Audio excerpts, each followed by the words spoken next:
All right, today we are diving into one of ancient Egypt's most mysterious and, most pivotal chapters, the Second Dynasty. Now, you might think of this as just some quiet period between bigger, more famous events, but nope. This was an era defined by this incredible tug of war between holding on tight to tradition and embracing some really radical, even dangerous, change. So we all know the story, right? The famous unification of Egypt, the birth of the world's very first great nation-state. It's epic. But then what? What happens after the big victory? I mean, how do you actually hold it all together? Well, that's the massive question the Second Dynasty had to answer. And let me tell you, the answer was anything but simple. Okay, let's set the stage here. We're talking about a pretty long stretch of time, from about 2890 to 2686 BCE. The first few kings, and bear with me on the names, Hatshepsut, Ra-Neb, and Nayedjer, they pretty much just continued what their predecessors were doing, kind of business as usual. But the two names you're really going to want to lock in are Peribsen and Khasikhemwy, because these two guys, they are at the very heart of this era's crisis, and ultimately, its resolution. But, to really get the drama, we've got to start with the peace. It's all about the contrast. This dynasty didn't kick off with chaos, not at all. In fact, it started by building right on top of the foundations of the First Dynasty. Everything looked good. We're talking a stable, confident, and really prosperous kingdom. And one of the biggest signs of this continuity was, believe it or not, how and where the kings were buried. They kept using the same royal cemetery at Abydos, building these huge mud brick tombs called mastabas. And look, this wasn't just about, oh, this is how we've always done it. No, this was a powerful political statement. It was a way of showing everyone, hey, we honor the sacred grounds. We respect the customs of our ancestors. We're the legitimate successors. And while all that was going on, the actual machinery of the state, the bureaucracy, was getting way more sophisticated. You can actually see it in this explosion of administrative records. I'm talking about these tiny little clay ceilings and labels. They might not sound exciting, but they tracked everything. Goods, taxes, officials. It tells us the government was organized, it was centralized in Memphis, and its influence was stretching all across the kingdom. And you know what a stable government means, right? A thriving economy. I mean, Egyptian artisans were cranking out this absolutely exquisite work in ivory and stone. The trade routes were buzzing with activity. You had goods flowing in from Nubia way down south and from the Levant in the northeast. So the picture is clear. Egypt was confident, it was connected, it was wealthy. But all of that was about to change. Yeah, this stability, it wasn't going to last. You can almost feel the pressure building just beneath the surface. And the first major crack in the foundation, it didn't come from an invading army or some big popular rebellion. No, it came from a symbol, a radical, totally shocking change to the very identity of the king himself. Okay, so for generations, the Egyptian king was one thing, the earthly embodiment of the falcon god, Horus. Horus was the good guy, right? The victor over chaos, the symbol of order, of legitimate rule. But then, smack in the middle of the dynasty, this king, Peribepsen, just throws it all out the window.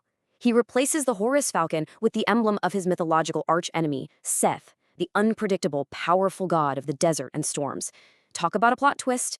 I mean, just look at it. The change is so visually striking. For ages, you had the king's name protected by that noble Horus falcon. And then Peribsen comes along and swaps it for this strange, kind of dog-like creature that represents Seth. You have to remember, in a society where religion and politics were basically the same thing, this wasn't just, a rebranding. This was a full-blown revolution. There's a great line from the source material that says, "Syrinx tells secrets." And that's so true. Think of these royal symbols as political billboards. Peribsen's choice to suddenly align with Seth? It wasn't random. Not a chance. It was a deliberate, loud statement that reflected a really deep division that was growing within the country itself. And, well, that symbolic division, it didn't stay symbolic for very long. Peribsen's incredibly bold move seems to have been either a symptom or maybe even a cause of a very real crisis, one that threatened to literally tear the unified kingdom of Egypt apart. So this is the crucial thing to get. This wasn't just some soap opera palace intrigue. The evidence points to a genuine regional division, a real split. It probably pitted the traditional, Horus-worshipping South against a new, Seth-aligned faction up in the north. The entire concept of a united Egypt, the two lands, was teetering on the verge of complete collapse. And we're not just talking about a war of ideas here.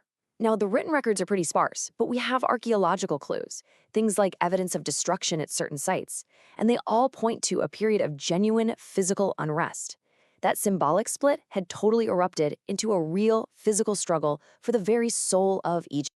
But just when it looked like Egypt was about to completely break apart, one final king emerges from all the chaos to pull it back together. His name was Hasakemwi, and his rule wasn't just about ending the crisis. It was about forging an even stronger state out of the ashes. So how'd he do it? Well, Hasakemwi's approach was really systematic. First, he rises to power right in the middle of this intense division. Then, through a series of deliberate actions, and yeah, that probably included military campaigns, he manages to subdue the conflict. But the thing is, he didn't just win a war. He successfully reunified the two lands and totally consolidated his power, bringing the whole crisis to a definitive end. And the result? It was profound. Egypt wasn't just, glued back together. It was reforged. It was like it had been through a fire. Having survived its first huge internal test, the state came out the other side more resilient, with a renewed sense of a single, unified identity. And it was ready for whatever was coming next. So why should we care about all this ancient drama? Well, here's why it matters. The Second Dynasty was basically the first major stress test for the whole idea of a unified Egypt. It proved, beyond a doubt, that politics and religion were completely intertwined. And get this, the struggle to put the kingdom back together actually made it stronger, more resilient. It was this newfound stability and strength that literally set the stage for all the incredible stuff that came next. We're talking about the Old Kingdom and, you guessed it, the age of the Great Pyramid. And all of this brings us to one final, really timeless question. The story of the Second Dynasty, of its near collapse and its ultimate renewal, it forces us to ask, what does it really take to hold a nation together when its core identity, its very soul, is challenged? It's a question that Egypt grappled with almost 5,000 years ago. And you know what? It's a question that feels